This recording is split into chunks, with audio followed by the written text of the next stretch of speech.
Assalamualaikum, salam sejahtera. Anda menonton Agenda Awani. Malam ini kita ingin memberi tumpuan khususnya melihat kepada polemik mengenai perdebatan dan juga perbincangan berkaitan dengan keperluan penggunaan ganja dalam dan juga untuk tujuan perubatan, khususnya melihat kepada kebelakangan ini diskusi dan juga perdebatan antara pakar dan juga orang ramai, khususnya berkaitan dengan perkara yang disebutkan awal tadi. Dan ini susulan daripada Kementerian Kesihatan Malaysia yang mana menyatakan mengalu-alukan kerjasama industri dan juga ahli akademik dalam penyelidikan klinikal penggunaan kanabis ataupun ganja untuk tujuan perubatan. Di peringkat antarabangsa, kalau diikutkan, ini bukanlah industri baharu yang mana untuk tujuan yang sama. Kalau diikutkan 40 buah negara di peringkat antarabangsa sudah pun melakukan ataupun menggunakan kanabis ataupun ganja untuk tujuan perubatan. Dan kalau diikutkan daripada fakta ataupun dari segi nilai dan juga angka pasarannya, dianggarkan lebih kurang 60 bilion ringgit.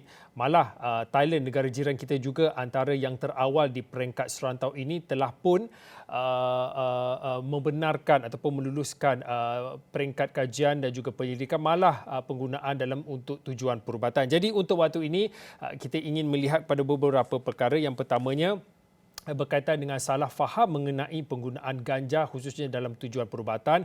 Kemudian kita akan melihat kepada pertimbangan antara risiko, mudarat ataupun manfaat dan juga kebaikan penggunaan ganja dalam untuk tujuan perubatan. Dan akhirnya kita akan bercakap tentang potensi yang boleh diraih apabila legalisasi ganja dalam perubatan. Jadi untuk waktu ini, kalau boleh saya nak terus bersama dengan Profesor Madya Dr. Rusdi Abdul Rashid. Prof adalah pengarah Pusat Pengajian Sains Ketagihan Universiti Malaya ataupun disebut sebagai UMKAS. Assalamualaikum Prof. Prof, mungkin sebagai permulaan mungkin boleh kongsikan melihat kepada salah faham dan juga tanggapan persepsi berkaitan dengan penggunaan ganja dalam tujuan perubatan. Mungkin tak ramai yang dapat membezakan apa yang disebutkan sebagai THC dan juga CBD itu. Mungkin sebagai permulaan ini Prof boleh beri sedikit penjelasan berkaitan dengan apa yang perlu kita tahu tentang penggunaan ganja dalam tujuan perubatan. Okey, pertamanya saya ingin mengucapkan ribuan terima kasih kepada Astro Awani kerana menjemput saya lah untuk bersama-sama berbincang tentang topik ganja perubatan. Ya. So terlebih dahulu saya ingin memberitahu yang ganja ini secara umumnya boleh dibahagikan kepada dua komponen utama. Ya, kalau kita lihat pokok ganja itu sendiri dia mengandungi apa yang kita panggil tetrahydroxycannabinoid ataupun THC. Ini merupakan psychoactive substance ataupun psychoactive properties yang boleh menyebabkan seseorang itu boleh mendapat gejala yang kita panggil euforia ataupun keseronokan apabila menggunakannya, dan kadang-kadang boleh menyebabkan kesan sampingan seperti psikosis ataupun mereka boleh mendengar suara-suara halus dan menjadi percaya kepada benda-benda yang kadang-kadang tiada bukti lah. Dan komponen yang kita lebih kita masukkan kepada ganja perubatan ni sebenarnya merujuk kepada komponen yang kedua yang kita panggil cannabidiol ataupun CBD yang umumnya biasa diguna dalam bentuk kita panggil minyak ganja, ya. Dan adalah komponen-komponen lain yang lebih kurang sedikit-sedikit lah, tapi itu komponen yang paling penting yang mana sebenarnya banyak digunakan dalam penggunaan ganja perubatan. Lebih-lebih lagi yang cannabidiol ataupun CBD itu. So CBD itu boleh digunakan untuk rawatan seperti penyakit-penyakit chronic pain ataupun chronic pain disorder. Contohnya untuk orang-orang yang sakit sendi ataupun apa-apa kesakitan lah yang disebabkan oleh penyakit-penyakit primary. Dan CBD ini juga ada penyelidikan yang telah dilakukan yang ia juga boleh digunakan untuk merawat penyakit autistic spectrum disorder ataupun kita panggil penyakit autistik, autism.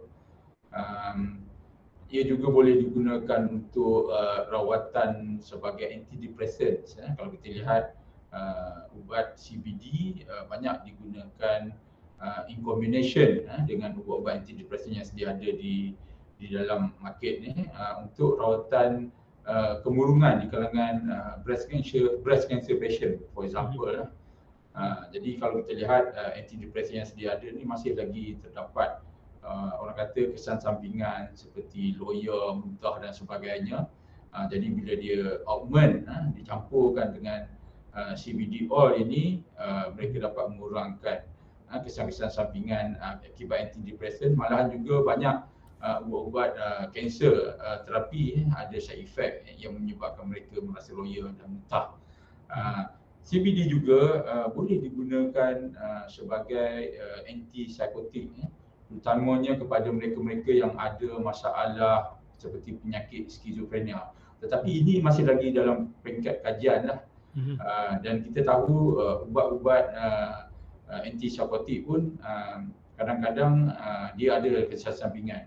Jadi kombinasi ubat antipsikotik dan juga CBD dikhabarkan boleh mengurangkan kesan-kesan sampingan akibat penggunaan antipsikotik itu sendiri.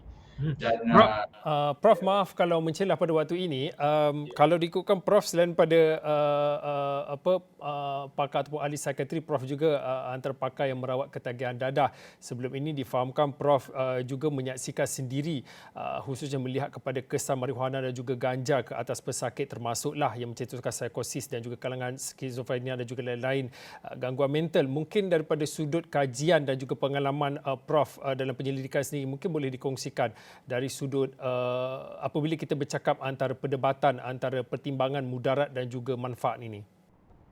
Okey, kalau kita lihat penggunaan THC itu sendiri sebenarnya boleh menyebabkan kesan sampingan. Banyak orang ambil tetrahydrocannabidiol ini untuk mendapatkan high lah. Tetapi ada juga salah faham di kalangan masyarakat di luar sana. Mereka mengambil pokok ganja secara orang kata satu pokok itu sendiri untuk rawatan penyakit-penyakit mental. Ini sebenarnya salah faham lah. Ada baru-baru ni dikatakan penyakit bipolar ataupun dui kutub boleh diubati dengan ganja. Begitu juga dengan penyakit skizofrenia. Tetapi kalau digunakan pokok ganja itu untuk rawatan, sebenarnya tidak baik. Malahan dia boleh menyebabkan relapse yang lebih kerap. Dia boleh menyebabkan penyakit itu lebih teruk. Apa yang kita nak fokuskan di sini ialah penggunaan komponen ganja itu yang dipanggil CBD sebenarnya, ataupun cannabidiol yang boleh digunakan sebagai antipsikotik, boleh digunakan sebagai antidepresan. Dan ada juga kajian yang mengatakan penggunaan CBD ini boleh merawat ketegangan kepada THC ataupun ganja yang menyebabkan gian ataupun euforia itu sendiri. Jadi ini memerlukan kita membuat kajian lanjut lah. Kalau betul-betul kita nak menggunakan pakai ubat CBD untuk rawatan ketagihan THC. Jadi berlaku banyak salah faham sebenarnya di luar sana. Saya nak merujuk kepada yang baru-baru ni salah seorang kita punya selebriti yang mengatakan menggunakan dadah untuk merawat bipolar.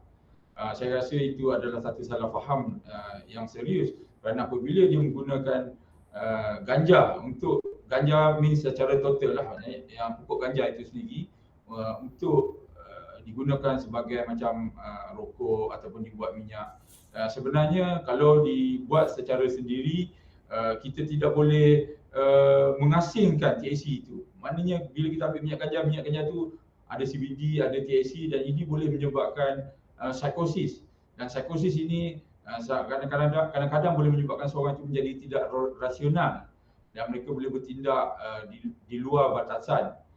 Dan ini boleh menyebabkan negative impact lah, kesan buruk kepada sama ada mereka sendiri, keluarga mereka, yang akhirnya boleh memberi impak kepada kehidupan mereka. Kalau mereka seorang pelakon, seorang penyanyi, ia boleh menjatuhkan mereka lah. Prof, ini membawa kepada saya soalan yang seterusnya apabila bercakap tentang salah faham masyarakat orang ramai khususnya melihat kepada penggunaan ganja itu sendiri dalam untuk tujuan perubatan. Mungkin Prof boleh beri sedikit respon khususnya melihat kepada iltizam dan juga usaha kerajaan yang membuka pintu kerjasama industri khususnya melihat kepada penyelidikan klinikal khususnya untuk tujuan penggunaan ganja dalam tujuan perubatan ini, Prof. Saya sebenarnya menyambut baiklah sekiranya kerajaan menyokong terutamanya dalam bidang penyelidikan marijuana ataupun ganja itu sendiri, kerana pada masa ini kami sebagai penyelidik merasa sangat bukan tertekan, sangat susah untuk kami menjalankan penyelidikan bahan-bahan ganja ini untuk tujuan perubatan, kerana ganja untuk pengetahuan semua masih lagi di dalam Akta Dadah Berbahaya 1952. Bukan senang untuk nak buat penyelidikan apabila ganja ini telah diklasifikasikan di dalam kita panggil DDA ini. Jadinya saya merayulah kepada pihak kerajaan agar permudahkan penyelidik-penyelidik ini untuk kita membuat penyelidikan terutamanya CBD ataupun cannabidiol untuk rawatan-rawatan penyakit-penyakit yang saya sebutkan tadi. Untuk pengetahuan semua, kalau kita nak membuat penyelidikan CBD ni bermula daripada awal, ia mengambil masa 5 ke 10 tahun sebenarnya. Kita kena buat pre-clinical study yang ambil masa sekurang-kurangnya 3 hingga 5 tahun, kemudian clinical study. Jadi in total ia akan mengambil masa lebih daripada 5 tahun. Dan kalau kita lihat jiran kita di Thailand, mereka ini sudah pun bermula menjalankan penyelidikan CBD dan juga THC ini sudah lebih daripada saya rasa 2 tahun. Jadi kita agak ke belakang. Jadi saya memohon pihak kerajaan mungkin memerlukan top down approach, iaitu Menteri Kesihatan sendiri for example memberi kemudahan kepada penyelidik. Mungkin kita tak perlu lagi fokus kepada safety study ataupun pre-clinical study secara menyeluruh. Memandangkan kebanyakan ubat-ubat CBD sudah diguna pakai di negara-negara luar, contohnya seperti di Australia, di Kanada dan juga di setengah-setengah negeri di US sendiri telah membenarkan penggunaan CBD ni as a supplement, bukannya sebagai ubat, as a supplement. Tetapi saya sebagai pakar psikiatri, saya juga sebenarnya prihatin terhadap kesan buruk ataupun kesan sampingan, terutamanya mereka yang ada penyakit-penyakit mental seperti skizofrenia, bipolar dan kemurungan. Kalau mereka menggunakan produk CBD yang ada di luar sana, sebenarnya sudah ada tetapi dijual secara underground, ini boleh menyebabkan kesan sampingan yang bukan hanya boleh menyebabkan bahaya kepada mereka yang guna, bahkan orang-orang sekeliling. Jadi sudah sampai masanya kerajaan membenarkan penggunaan CBD in particular ataupun cannabidiol ni sepatutnya sudah dikeluarkan daripada DDA. Banyak negara tidak mengklasifikasikan CBD ni sebagai dadah berbahaya. THC saya agree, saya setuju. Mungkin kita boleh maintain di dalam DDA kerana ia lebih membawa mudarat. Tapi CBD tidak ada langsung kesan yang boleh menyebabkan ketagihan, tidak ada langsung kesan yang boleh menyebabkan psikosis. Malahan ia dilihat sangat berpotensi untuk merawat penyakit-penyakit yang seperti yang saya sebutkan tadi, iaitu chronic pain disorder, autistic spectrum disorder, dan juga boleh digunakan sebagai rawatan antipsikotik, antidepresan, dan boleh juga digunakan untuk rawatan ketagihan THC itu sendiri.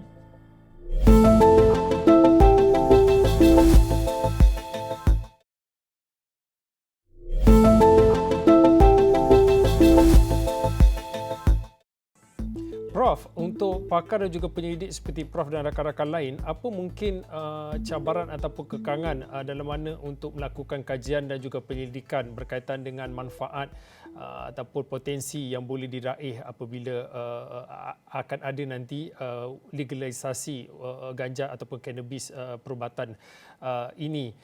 Dan seperti apa yang Prof katakan sebentar tadi, untuk penyelidikan pun ambil masa dalam tempoh yang agak panjang. Mungkin sebagai seorang pakar dan juga penyelidik, apa mungkin kekangan yang dihadapi? Sebab saya difahamkan ada beberapa pakar-pakar yang lain juga turut menyatakan apa yang mereka perjuangkan adalah untuk kebenaran tanaman cannabis untuk tujuan perubatan. Mungkin Prof boleh beri sedikit pandangan apa kekangan sebenarnya dihadapi oleh penyelidik untuk melakukan kajian penggunaan ganja untuk perubatan ini? Kekangan yang utama sekarang ni ialah masa, seperti yang saya beritahu tadi. Kita kalau boleh nak buat research ni dalam tempoh masa yang singkat. Kita tak nak orang lain dah buat semua, kita baru nak keluarkan hasil daripada penyelidikan dan juga mungkin kita nak market kita punya produk. Jadi perlu ada mungkin campur tangan daripada pihak Kementerian Kesihatan sendiri ataupun peringkat atasan lah, supaya benda ini boleh, penyelidikan ini boleh dipermudahkan. Dan yang keduanya, kita menghadapi masalah sponsorship untuk research. Untuk nak buat research kita memerlukan duit yang banyak. Jadi kebanyakan company yang sedia ada yang memasarkan CBD ini ataupun dadah cannabidiol, mereka ini merupakan syarikat-syarikat kecil dan mereka menghadapi kesukaran untuk nak sponsor penyelidik-penyelidik.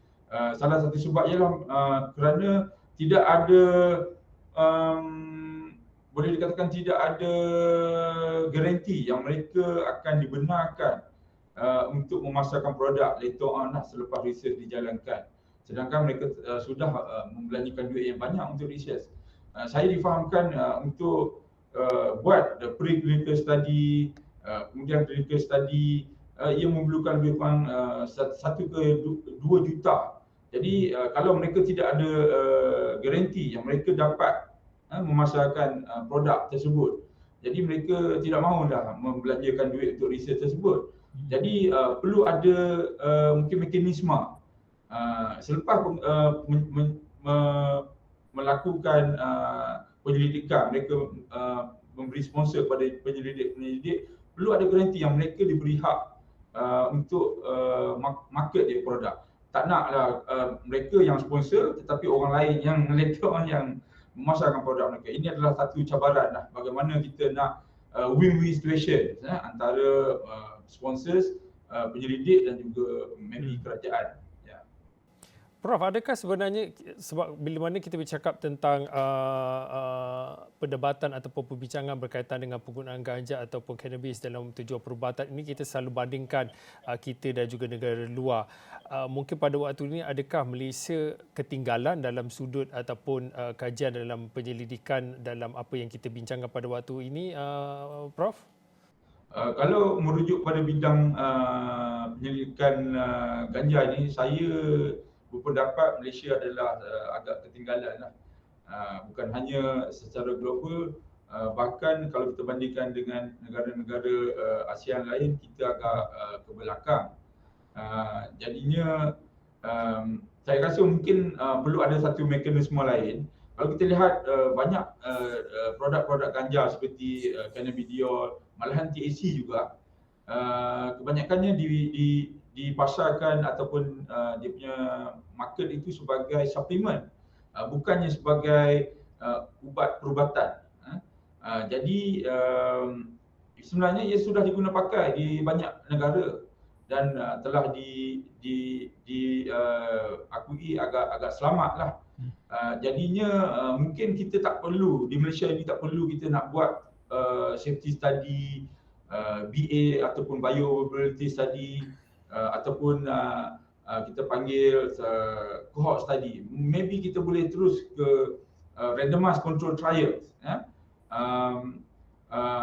Dan ini hanya boleh dilakukan kalau kita mendapat top down approach. seperti di Thailand. Di Thailand bagaimana mereka boleh membuat kajian ini dengan secara cepat kerana kerajaan sendiri yang telah membenarkan mereka membuat kajian ini dan telah disokong oleh kerajaan Thailand itu sendiri. Jadi mungkin kita boleh mengikutlah cara Thailand itu untuk kita nak mempercepatkan kajian ganja ini dibuat di Malaysia. Prof, alang-alang dalam kesempatan yang ada, mungkin saya nak tanyakan selepas kita melihat pada ke arah mewujudkan ataupun ke arah legalisasi penggunaan ganja kanabis untuk tujuan perubatan, ada juga perdebatan untuk melihat pada desakan legalisasi khususnya untuk penggunaan ketum dibenarkan secara meluas di negara ini. Mungkin sedikit pandangan Prof berkaitan dengan perkara ini. Saya sebenarnya menyokong kalau kita panggil dekriminalisasi perubatan ganja ini, ganja ini untuk perubatan. Tetapi saya hanya setuju kepada mungkin CBD saja, tidak kepada THC. THC saya takut ramai nanti yang akan masuk ke ward psikiatri lah, kerana masalah relapse, penyakit-penyakit mental mereka. Tak silap saya, Saudara Fazli bertanya berkenaan ketum juga ke? Kalau ketum dia berada di bawah Poison Act ataupun Akta Racun. Kalau dikira sedikit mudahlah berbanding dengan ganja yang berada di bawah Akta Dadah Berbahaya. Yang mana kita tahu kalau kita buat research tanpa kebenaran, kita boleh dapat nasib yang sama seperti mereka yang sekarang ni ada yang menjalani hukuman di dalam penjara dan terpaksa berdepan dengan hukuman gantung sekiranya didapati bersalah. Jadi saya menyerulah pihak kerajaan, lebih lagi Kementerian Kesihatan Malaysia lah, bagi melihat isu ganja, perubatan dan malahan juga ketum sebagai isu di mana kita nak membuat penyelidikan, bukannya kita nak terus orang kata legalization outside daerah untuk diguna pakai secara bebas oleh orang ramai di luar sana. Apa yang kita nak minta di sini, kerajaan membenarkan kita melakukan penyelidikan dahulu, kan? Itu saja. Yang dekriminalisasi dadah secara total tu mungkin selepas inilah, bukan sekarang. Ya. Okey Prof, terakhir dalam 2 minit akhir ini mungkin boleh dikongsikan harapan sebagai seorang pakar dan juga penyelidik untuk melihat lebih banyak kajian dan juga penyelidikan dan juga ke arah hala tuju industri penggunaan hemp dan juga ganja untuk tujuan perubatan, Prof.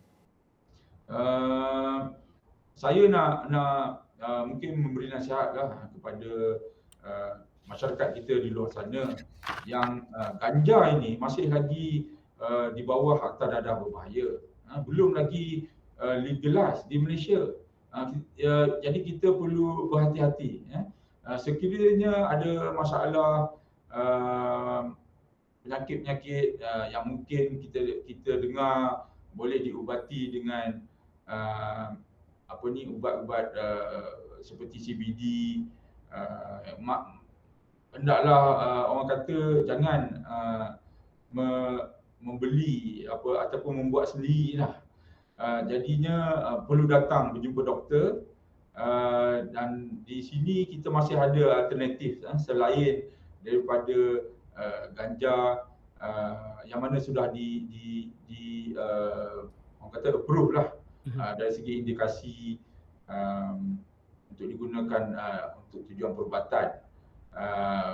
CBD buat masa sekarang actually hanya FDA approved untuk rawatan epilepsi, belum lagi untuk rawatan-rawatan lain yang saya sebutkan tadi. Jadinya harus berhati-hati dan janganlah membuat sendiri, menanam sendiri, ataupun mungkin saya tak boleh nak cakap sini, ada setengah-setengah pesakit kita yang membeli sendiri ubat ni di luar negara dan membawa balik ke Malaysia. Jadi selagi akta kita belum berubah, adalah sangat berisiko dan harus orang kata berhati-hatilah.